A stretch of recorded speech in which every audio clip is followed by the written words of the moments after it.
En esta mañana, ¿bien? Estaba como desocupada la ciudad.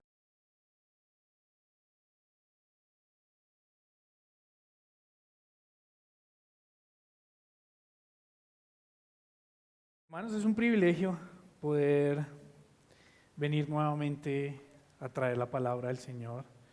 Es un privilegio poder acercarnos a la palabra, estudiarla, meditar en ella, pero como decía Dani, ser exhortados, ser animados, que traiga vida también a nuestros corazones, ¿no? Así que acompáñenme allí a Filipenses nuevamente y continuamos con la carta de Filipenses 2. Hoy vamos a hacer lectura de Filipenses 2 desde el 5 hasta el 11 y vamos a estar enfocados del 9 al 11 en esta segunda parte de lo que estábamos viendo, o de lo que muchos han llamado el himno de Cristo, esta exaltación también. Vimos la vez pasada la humillación y ahora vamos a ver esta exaltación acerca de Cristo.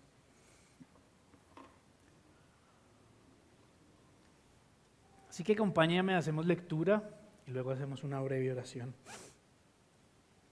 Filipenses 2:5 dice: haya pues en ustedes esta actitud que hubo también en Cristo Jesús, el cual, aunque existía en forma de Dios, no consideró el ser igual a Dios como algo a que aferrarse, sino que se despojó de sí mismo, tomando forma de siervo, haciéndose semejante a los hombres, hallándose en forma de hombre, se humilló él mismo, haciéndose obediente hasta la muerte y muerte de cruz.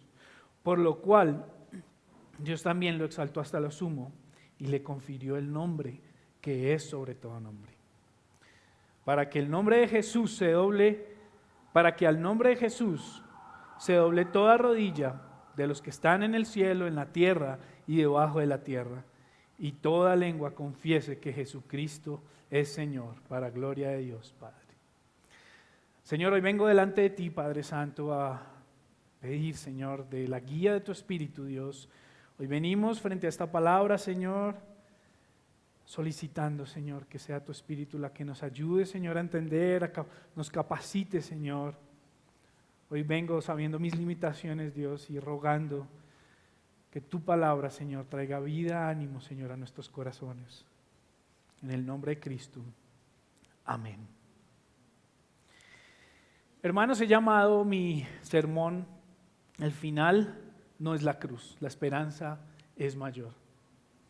El final no es la cruz, la esperanza es mayor, y estos versos los podemos dividir en dos secciones. Versículo 9 lo he titulado Jesucristo no quedó en la cruz, y versículo 10 y 11, y todos lo confesarán. Podríamos unir esto en una sola palabra, en una sola frase, diciendo: Jesucristo no quedó en la cruz y todos lo confesarán. A manera de introducción, me gustaría que pensáramos por un segundo qué tipo de promesas se aferran cada uno de ustedes. ¿Qué tipo de promesas te aferras en este momento? Piense por un segundo ejemplos de promesas en nuestra vida cotidiana. Promesas que usted puede hacerse a sí mismo, que usted le hace a su familia, promesas que le han hecho, a las cuales usted se aferra y por un tiempo desarrolla tal vez unos hábitos, hace algunos cambios en su vida. ¿Cómo impactan estas promesas? Hace poco, si usted recuerda, estuvimos por una época de elecciones y muchos de ellos hacían promesas, ¿sí? Muchos hicieron promesas. Los dos últimos que quedaron hicieron promesas. Los otros que tal vez no quedaron en la segunda ronda hicieron promesas. ¿Qué tipo de promesas eran estas? Usted puede recordar algunas de estas promesas. Algunos, mis hermanos, de los que votaron, se aferraban a esas promesas y votaron confiando en esas promesas. Otros tal vez votamos sin aferrarnos tanto a esas promesas, pero entendiendo que es una responsabilidad. Pero puntualmente frente a las promesas de los políticos, si usted piensa por un segundo, mucha gente tiene una esperanza a veces muy alta, una esperanza en esas promesas a nivel social, en el futuro del país, a nivel económico. Pensemos un poquito más en nuestro día a día, promesas en nuestro trabajo. Tal vez a algunos le han hecho una promesa de un mejor pago. Tal vez a algunos le han dicho, no sé, metamos la ficha este mes, trasnochemos un poquito más que a final de mes verá la recompensa. No sé qué tipo de promesas les han hecho en el trabajo, pero a veces puede ser eso, una promesa a un jefe. Muchas veces nosotros también hacemos esas promesas en nuestros trabajos. No, jefe, yo le prometo, y déme este permiso y yo le prometo que la otra semana. A veces hacemos este tipo de promesas, ¿no? A nuestros hijos, creo que como padres hacemos muchas promesas y a veces no las cumplimos. Pero hacemos también promesas a nuestros hijos. Promesas en diferentes áreas. Y la pregunta es, ¿a qué promesas hoy nos aferramos nosotros? Muchas de estas promesas ofrecen siempre una recompensa, sean las que hacemos nosotros, en nuestro trabajo, en nuestra vida diaria, a nosotros mismos. Muchas veces nos hacemos promesas de que logremos algo y tratamos de recompensarnos con un viaje, con unas vacaciones o a veces simplemente con una comida. Queremos recompensarnos basado en estas promesas. Vuelvo y pregunto, ¿a qué promesas te aferras hoy? Pero hay una promesa y una recompensa eterna detrás de la cruz. Detrás de ese sacrificio que veíamos, hay una promesa que inicia en esa humillación. Veíamos ese recorrido en Filipenses, en el sermón anterior, y vimos cómo Cristo se humilló. No de cualquier forma. Se humilló siendo hombre, vimos la encarnación, entendimos de alguna otra forma en esta descripción que hace Pablo acerca de Cristo, acerca de su humanidad. Pero la base del argumento que Pablo hace en este texto para la unidad, para vivir humildemente, es este ejemplo de Cristo, ¿no? La obediencia de Jesús, mis hermanos, como dice el versículo 8, si usted lo quiere leer allí, y hallándose en forma de hombre, se humilló él mismo, haciéndose obediente hasta la muerte y muerte de cruz. Su obediencia, mis hermanos, es lo que nos da una promesa y una esperanza mayor, una esperanza, una promesa eterna, como les decía, que está detrás de la cruz. Por eso decía, no paro allí, hay una esperanza mayor. Jesús no quedó en la cruz, Jesús resucitó, mis hermanos. Jesús, nuestra esperanza mayor, aunque entendimos y vimos que fuimos redimidos, que su sacrificio y su humillación fue lo que llevó nuestros pecados allí. Entendimos, mis hermanos, y vemos que allí no paró todo, allí no se terminó la historia, allí no termina tampoco la carta, sino que continúa. Nosotros hicimos como una pequeña pausa, por decirlo así, como cuando vemos alguna película y nuestra esposa dice, párala, que estoy que me voy al baño. No sé si a alguno le ha pasado. Pero preciso pasa cuando uno está en el momento más importante de la película, donde todo el argumento llega a su punto más alto. Allí nosotros hicimos una pausa en el sermón pasado y hoy, mis hermanos, vamos a ver la exaltación suprema de nuestro Señor. Como primer punto, Jesucristo no quedó en la cruz. Quisiera que recordáramos y leyéramos el verso 9. Dice, por lo cual Dios también lo exaltó hasta lo sumo y le confirió el nombre que es sobre todo nombre. Nuevamente, leamos desde el 8 para entender qué viene hablando, porque él dice por lo cual. Dice que hallándose en forma de hombre se humilló él mismo, haciéndose obediente hasta la muerte y muerte de cruz. Es la obediencia de Cristo a lo cual está aquí apuntando, diciendo por lo cual, por esta razón, Dios también lo exaltó hasta lo sumo y le confirió el nombre que es sobre todo nombre. Jesús, después de pasar dolor, angustia, cansancio, agotamiento, sudor en la cruz, fue exaltado y puesto en lo más alto. Su obediencia al Padre y su sacrificio es la razón de su exaltación. Dios lo exaltó después de esa humillación que vimos, después de, no solo fue la cruz, sino fue todo su proceso, desde su nacimiento, su vida acá como hombre, hasta el punto, como les decía, más crítico de la historia, que fue la cruz. Esta figura, mis hermanos, o este principio de humillación y exaltación, lo vemos en la palabra en varios lugares. La idea de humillarse y luego ser exaltado, la idea de el último para ser luego el primero, de estar en poco para luego puestos en mucho. Y miremos algunos de estos textos para entender cómo Dios a partir de este principio nos está mostrando algo hoy. Mateo, si usted quiere ya anotarlo, Mateo 23, del 11 al 12, dice: pero el mayor de ustedes será su servidor. Cualquiera que se engrandece será humillado, y cualquiera que se humille será engrandecido. Aquí el Señor nos mostraba cómo sería engrandecido al ser primero Él humillado. Santiago 4:10 también nos dice: humíllense en la presencia del Señor y Él los exaltará. Primera de Pedro 5:6 nos dice: humíllense pues bajo la poderosa mano de Dios para que Él los exalte, bajo la poderosa mano de Dios para que Él los exalte a su debido tiempo. Esto no es solo una ilustración de un principio, sino realmente es la demostración de ese principio en la vida de Cristo. Muchas veces estos principios los vemos en la palabra y nos cuesta verlos en la práctica, nos cuesta vivirlos, pero aquí Cristo lo mostró, lo vivió. Las bendiciones inconmensurables a los siervos obedientes y humildes de Dios. Una bendición que tenemos por medio de Cristo. Una bendición que tenemos porque Él nos dio ese ejemplo de humillar nuestra vida, cuando nos humillamos ante su obra, cuando reconocemos nuestra condición. Eso es humillarse, eso es reconocer que nuestras vidas no están en nuestras manos, que nuestra solución no está en nuestras manos, y luego lo exaltamos para que futuramente seamos nosotros también exaltados. Recordemos un poco también cómo fue esa obediencia que se describe acá, ese sufrimiento por el cual Él pasó. Hebreos 5 y Hebreos en general nos describe varias características de este sufrimiento de Cristo, de este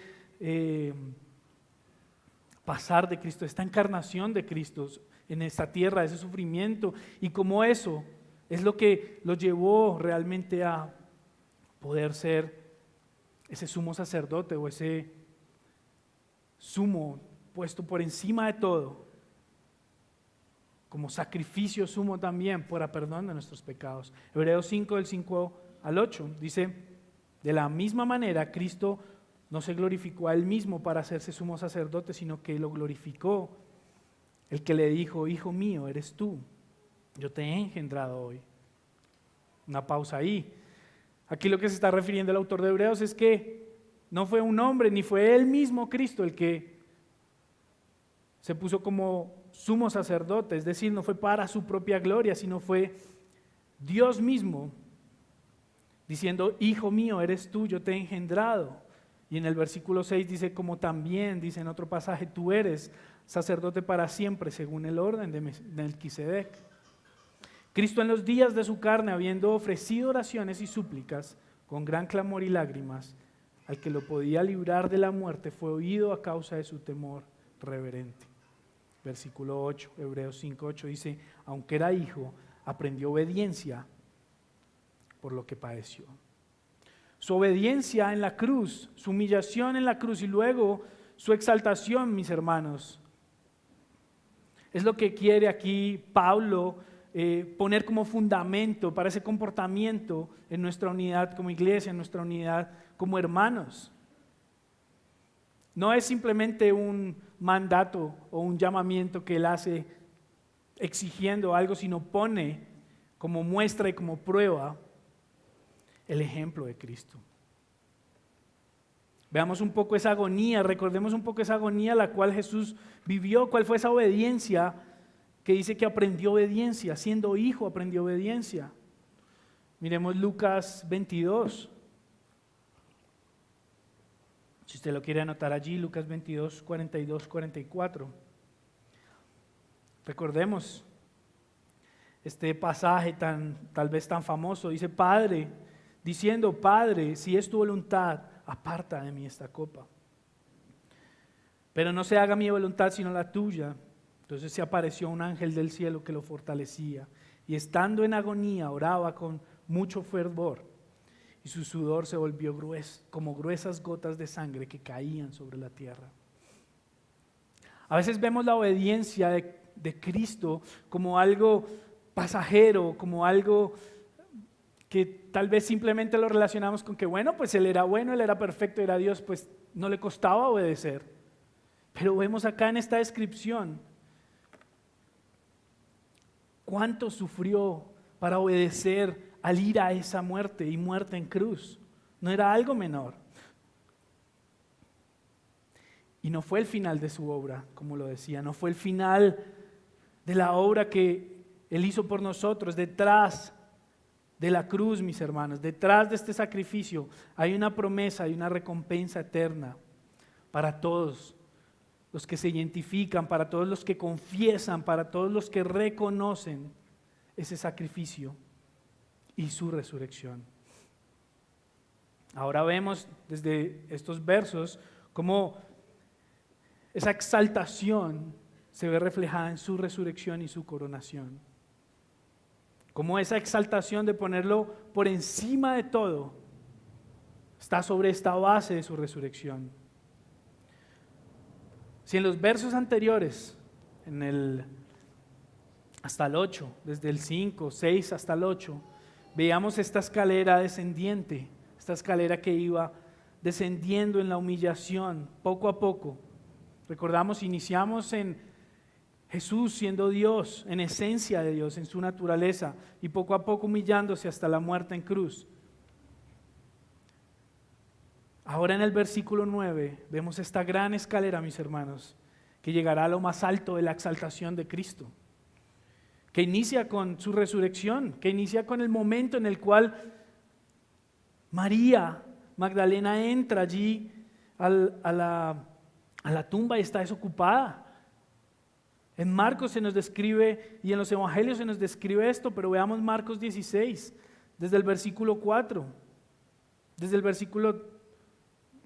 versículo 1 leámoslo. Dice, pasado el día de reposo, María Magdalena, María la madre de Jacobo y Salomé compraron especies aromáticas para ir a ungir el cuerpo de Jesús. Era una tradición de los judíos arreglar el cuerpo, arreglarlo con estas especies aromáticas, ungir el cuerpo, untarlo.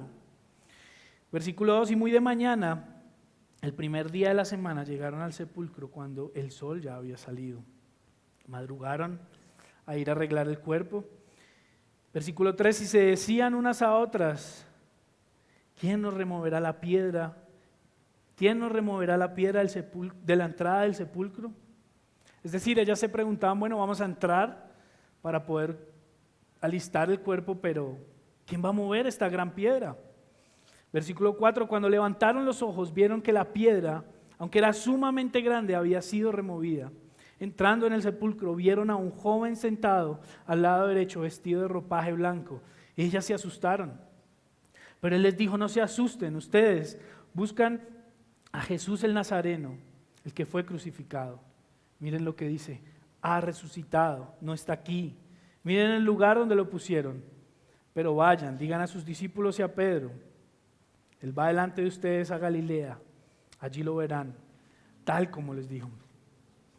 Saliendo ellas, huyeron del sepulcro, porque un gran temblor y espanto se había apoderado de ellas, y no dijeron nada a nadie porque tenían miedo.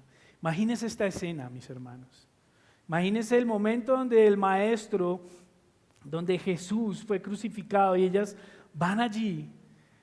Créame que en la mente de cualquiera de nosotros y de todos los que pudieron haber llegado allí, lo primero era ser aterrorizados por esto, ser aterrorizados por cualquier situación que pudo haber pasado, se robaron el cuerpo, cualquier que le hicieron. Mejor, eso fue una sensación de total angustia y miedo para ellas. Pero además de ver algo tan milagroso, de ver algo también, a esta persona que les habla, a este joven que dice allí, y decir, ha resucitado, no está aquí.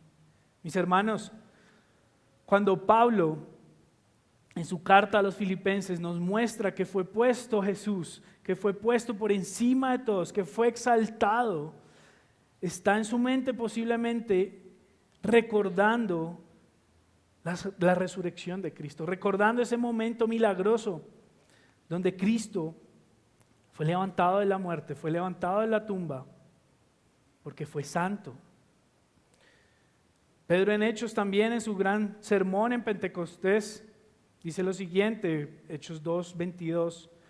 Hombres de Israel, escuchen estas palabras. Jesús el Nazareno, varón confirmado por Dios entre ustedes con milagros, prodigios y señales que Dios hizo en medio de ustedes a través de él, tal como ustedes mismos saben.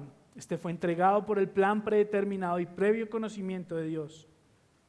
Y ustedes lo clavaron en una cruz por manos de impíos y lo mataron. Pero Dios lo resucitó, poniendo fin a la agonía de la muerte, puesto que no era posible que él quedara bajo el dominio de ella. La cruz fue el punto más bajo tal vez de la humillación, pero luego su resurrección fue el punto más alto de exaltación, por encima de cualquier ser, por encima de cualquier cosa. Dios lo resucitó. Nuestra esperanza, nuestra recompensa no termina en la cruz, es el punto culmine. Es el momento más crítico de la historia de la humanidad. Marcó un antes y un después. Jesús no quedó en la cruz. Cristo superó la muerte. Cristo superó la cruz. Su promesa y su recompensa es superior y eterna.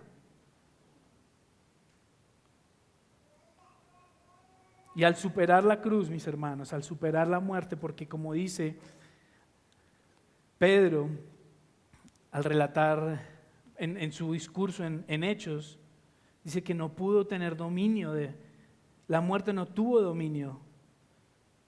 Él al superar la muerte, el Señor lo pone como nombre sobre todo nombre.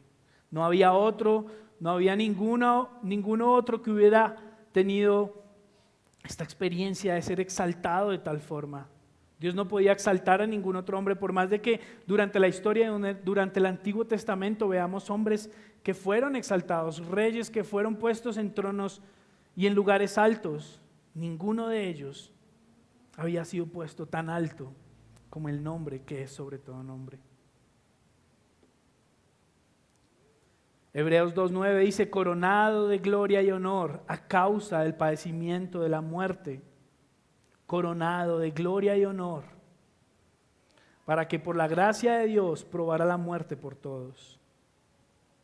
Otros textos, estos textos lo que nos muestran, mis hermanos, es verdades en la palabra que una y otra vez nos muestran la exaltación de Cristo. Efesios 1:18 al 23 dice, mi oración es que los ojos de sus corazones les sean iluminados para que sepan cuál es la esperanza de su llamamiento, cuáles son las riquezas de la gloria de su herencia en los santos y cuál es la extraordinaria grandeza de su poder para con nosotros los que creemos conforme a la eficacia de la fuerza de su poder. Mira el 20, ese poder obró en Cristo cuando lo resucitó entre los muertos y lo sentó a su diestra en los lugares celestiales, muy por encima de todo principado, autoridad, poder, dominio y de todo nombre que se nombra, no solo en este siglo, sino también en el venidero. Déjeme hacer un comentario hasta allí. Piense por un segundo, en este caso, a la iglesia de Éfeso cuando le escriben esto, piense por un segundo, cualquier autoridad, cualquier rey, cualquier persona que esté en una posición importante en este mundo y que escuche que hay otro que está por encima de todo principado, autoridad, poder, dominio. Piense por un segundo si esas autoridades no se van a sentir amenazadas, si esas autoridades no se van a sentir cuestionadas.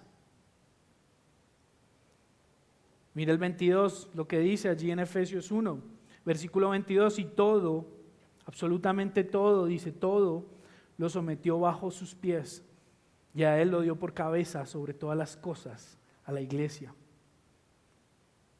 la cual es su cuerpo, la plenitud de aquel que lo llena en todo. Nadie duda, mis hermanos, de la verdad histórica de la muerte de Jesús. Usted pregunta, los historiadores lo tienen claro, aún los ateos reconocen la verdad histórica de la muerte de Jesús en la cruz. La pregunta es, ¿quiénes creen en la verdad de esa exaltación y de esa resurrección? ¿Quiénes creen en esa exaltación verdadera que nos muestra la palabra? Que al tercer día su cuerpo ya no estaba allí.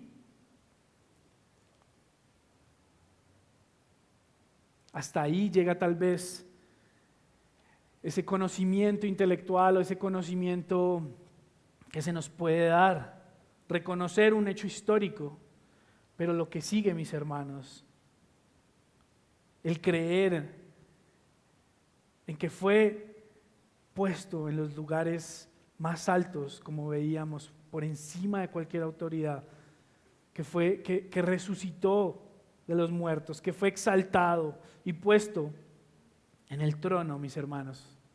Eso es lo que hace la diferencia, eso es lo que hace nuestra fe, eso es lo que hace la obra del Espíritu Santo en nosotros, porque es algo que no vamos a comprender con nuestra mente finita. Al ser exaltado, mis hermanos, de esta forma, lo que afirma el texto es que Jesús sí era ese Mesías esperado, que sí era esa promesa que se había hecho desde hace siglos atrás, desde hace años atrás. Recordemos, veíamos en el anterior sermón con el pastor, 400 años de silencio después de que se había hablado de esas promesas.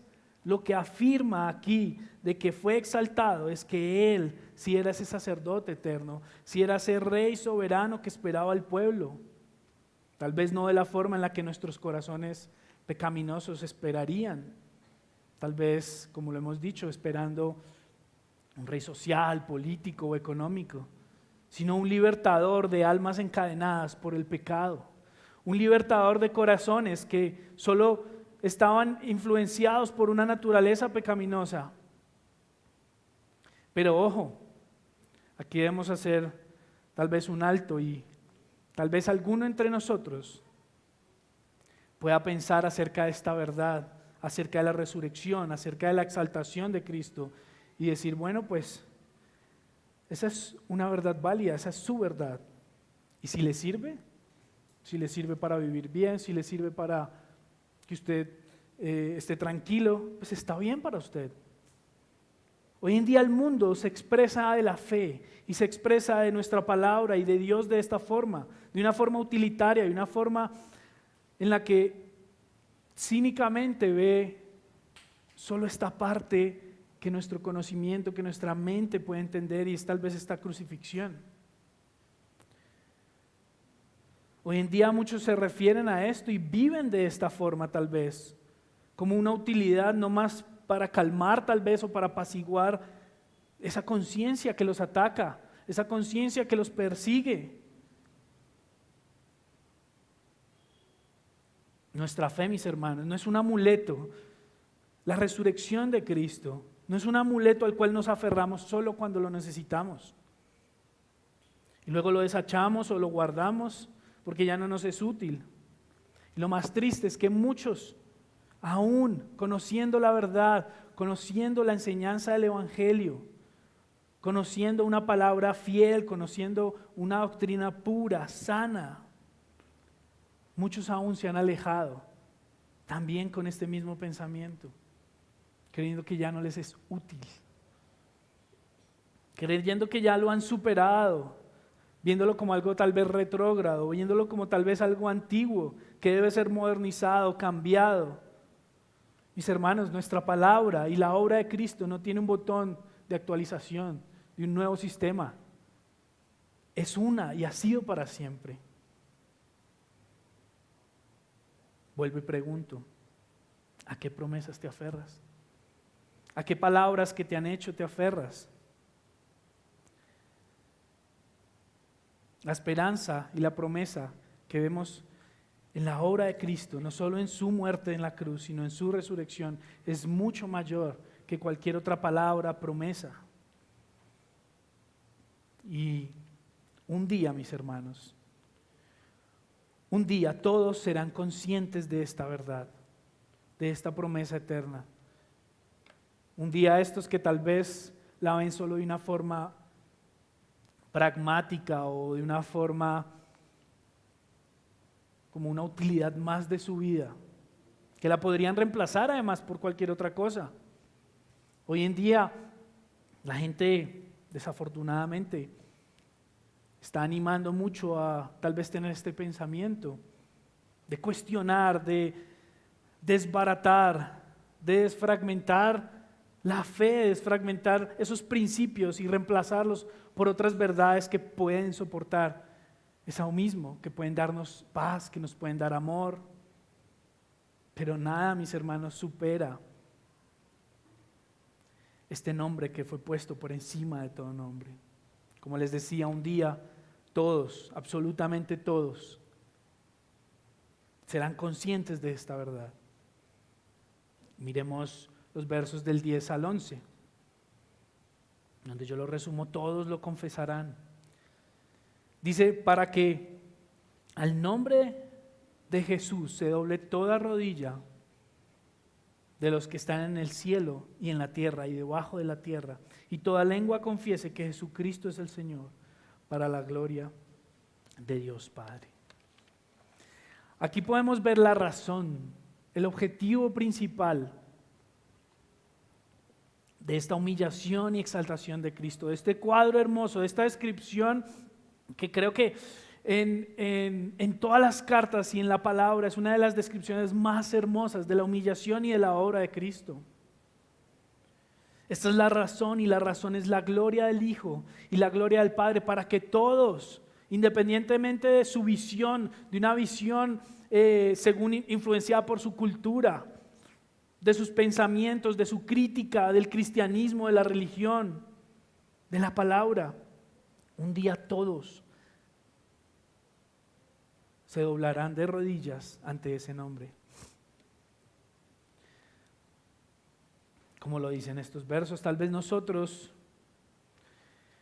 por nuestra cultura no vemos tan importante el hecho de arrodillarse. Tal vez pocas veces los que lo han hecho para amarrarse el zapato, muchos lo han hecho para pedir matrimonio.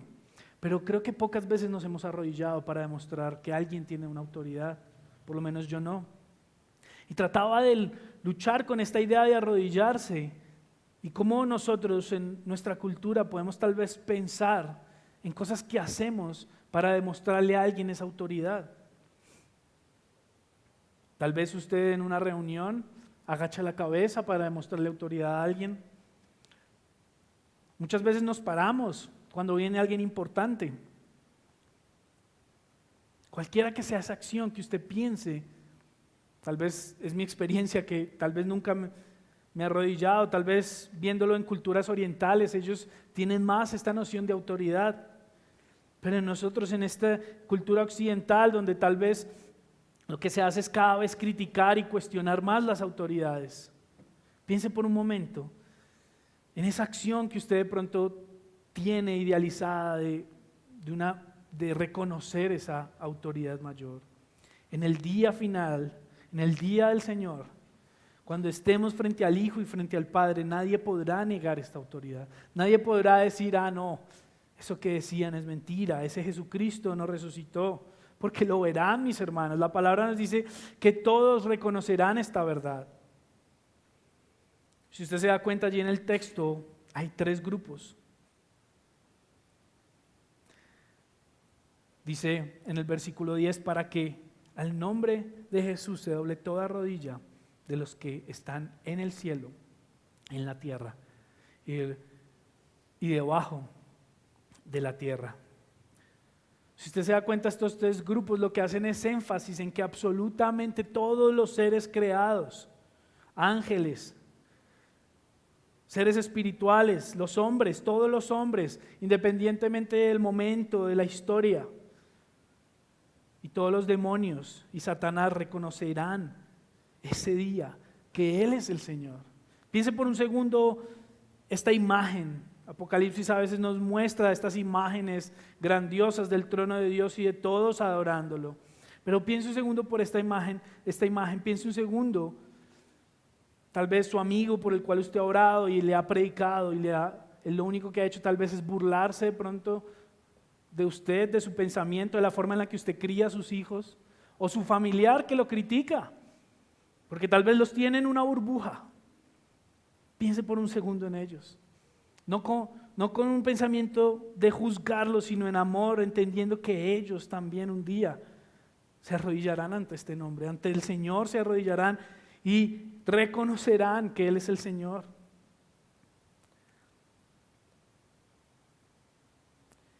En ese momento se cumplirá, mis hermanos, la promesa que vemos en Isaías 45. Este texto que usted ve en mayúsculas en su Biblia es porque es una cita directa de Isaías 45, 23, donde dice, por mí mismo, he jurado, ha salido de mi boca en justicia una palabra que no será revocada. Ojo, que no será revocada, que ante mí se doblará toda rodilla y toda lengua jurará lealtad. Ante el día final, no solo se arrodillarán, sino que lo confesarán. Si usted se da cuenta, son dos acciones. Una primera, digamos, mostrando una actitud corporal y la otra, confesándolo con la boca. Reconocerán que Jesús es el Señor. No es solo decir el nombre, sino que realmente son conscientes que esa verdad de que Cristo resucitó y fue puesto por encima de toda autoridad y tiene autoridad para limpiarnos del pecado, es una verdad que ellos no podrán negar, que no podremos negar ninguno. Se reconocerá la supremacía de Cristo. Y ese nombre, si usted se da cuenta, es interesante como Pablo lo escribe allí, porque cuando habla en el versículo 5 de Cristo Jesús, lo muestra separado. Cristo como el título mesiánico y Jesús como el nombre terrenal de nuestro Salvador. Pero si usted se da cuenta, él habla de ese nombre que está sobre todo nombre y luego en el versículo 11 nos muestra que toda lengua confesará y toda lengua confiese que Jesucristo es el Señor. El ungido, el Mesías, Cristo es este nombre, este título al cual los antiguos apuntaban en su esperanza, a ese rey que vendría, a ese Mesías prometido, a esa esperanza a la cual ellos se aferraron. Pero ese día, mis hermanos, ya no podrán confesarlo para salvación. Ese día que muestra ahí Pablo, que dice que toda rodilla, que toda lengua confesará su nombre, muchos ya no será para salvación, mis hermanos. Porque dice que hasta los demonios reconocerán la señoría de Jesucristo y serán juzgados con quienes también lo rechazaron. Ese día, mis hermanos, aunque todos lo reconocerán, unos confesarán para condenación y otros confesarán recordando lo que confesaron tal vez en esta vida, en este tiempo, en este momento en el que se nos ha dado esa oportunidad. Hasta aquí, mis hermanos, hemos visto cómo Pablo nos ha venido animando y exhortando a vivir en unión y en humildad. Recordemos los primeros versos del capítulo 2. Por tanto, si hay algún estímulo en Cristo, si hay algún consuelo de amor, si hay alguna comunión del Espíritu, si hay un afecto y compasión, hagan completo mi gozo siendo de un mismo sentir, conservando el mismo amor, unidos en espíritu.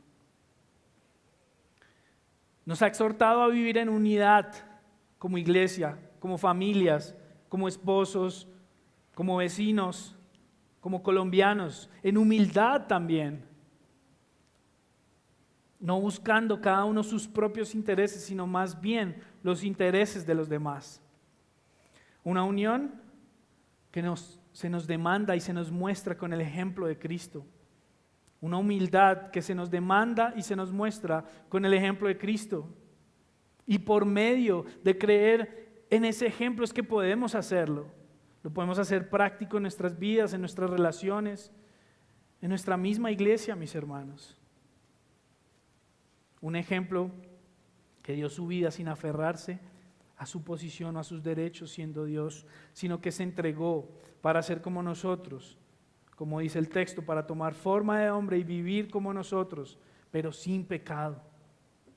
Un ejemplo de obediencia que demostró en la entrega más grande, la muestra más grande de amor, mis hermanos. Fue demostrada allí en esta descripción que Pablo hace. Y esa es su base argumental, realmente esa es la base argumental del cristianismo y de nuestras vidas. Es por eso que somos llamados y que somos, que podemos ser habilitados para vivir de esta forma. De lo contrario, solo buscaríamos lo contrario, buscaríamos nuestros propios intereses.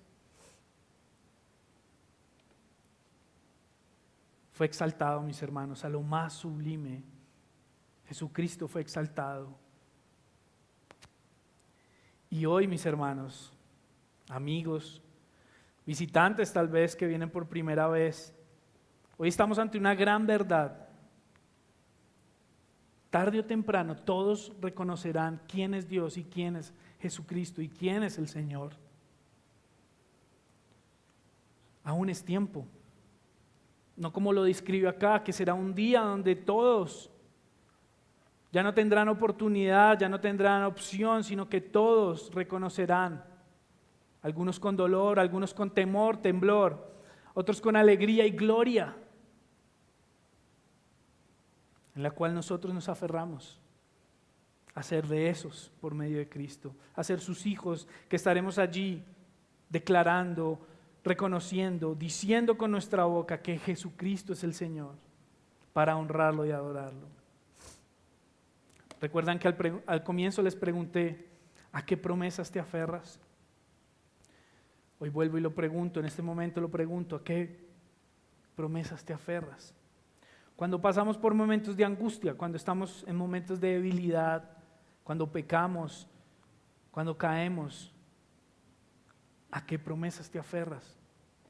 Cuando creemos que nuestra circunstancia es demasiado grande, que no tiene solución, ¿a qué promesas te aferras? Cuando creemos que nuestra vida ya no tiene más sentido, ¿a qué promesas te aferras, mis hermanos? Cuando nuestros hijos parecen estar fuera de control y en una dirección contraria a Dios. Cuando el mundo los ha influenciado, ¿a qué promesas te aferras? Cuando nuestros hogares están tan frágiles y están en crisis, en cualquier área de la que sea nuestro matrimonio, ¿a qué promesas te aferras? Cuando tu vida parece no tener más sentido, ni siquiera en un objetivo, ni siquiera en un rumbo, ya no sabes qué decisiones tomar, todas las decisiones tal vez que has tomado te parecen que fueron erradas, ¿a qué promesas te aferras? Cuando el Dios que te han enseñado desde pequeño parece lejano, parece duro, parece frío, y tu fe flaquea, ¿a qué promesas te aferras? Te aferras a las promesas del único que ha sido exaltado a lo sumo, al nombre que ha sido puesto por encima de cualquier cosa, de cualquier otra autoridad, de cualquier otra situación. Te aferras a Cristo que murió por tus pecados, al Cristo que sufrió y agonizó llevando en su cuerpo y sobre su cuerpo el peso de nuestra maldad, el peso de nuestro orgullo, el peso de nuestra desobediencia. Te aferras a ese intercambio glorioso de su bendición y su gracia por nuestra transgresión y desobediencia. Amigos y hermanos, en Cristo hallamos una promesa eterna y mayor al creer en esa humillación, en esa muerte y resurrección, en esa exaltación suprema y futura venida del Señor. Nuestra fe continúa, nuestra esperanza continúa como una esperanza eterna. Hoy estamos a tiempo, como les decía, de confesar. Hoy estamos a tiempo de doblar nuestras rodillas y hallar salvación. Hoy estamos a tiempo de confesar y encontrar de su gracia y de su perdón, de su amor. No importa qué tan grave ha sido nuestro pecado.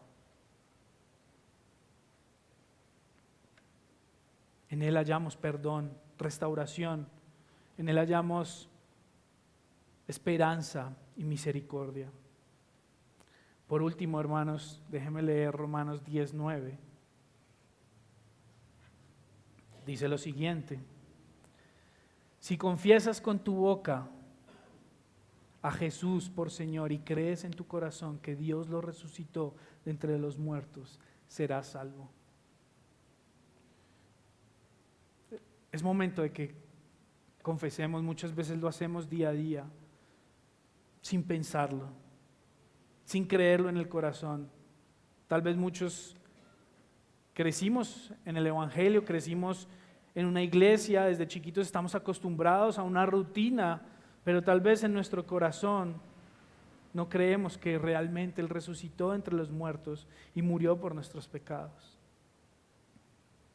Hoy es día de salvación, mis hermanos, y si usted viene hoy por primera vez, si es un invitado, si cree que fue casualidad o si dijo, bueno, hoy tengo el tiempo, el Señor lo ha traído acá para que escuchara. Si confiesas con tu boca a Jesús por Señor, si confesamos a Jesús por Señor y creemos en nuestro corazón que Dios lo resucitó entre los muertos, seremos salvos, hermanos. Oremos. Padre,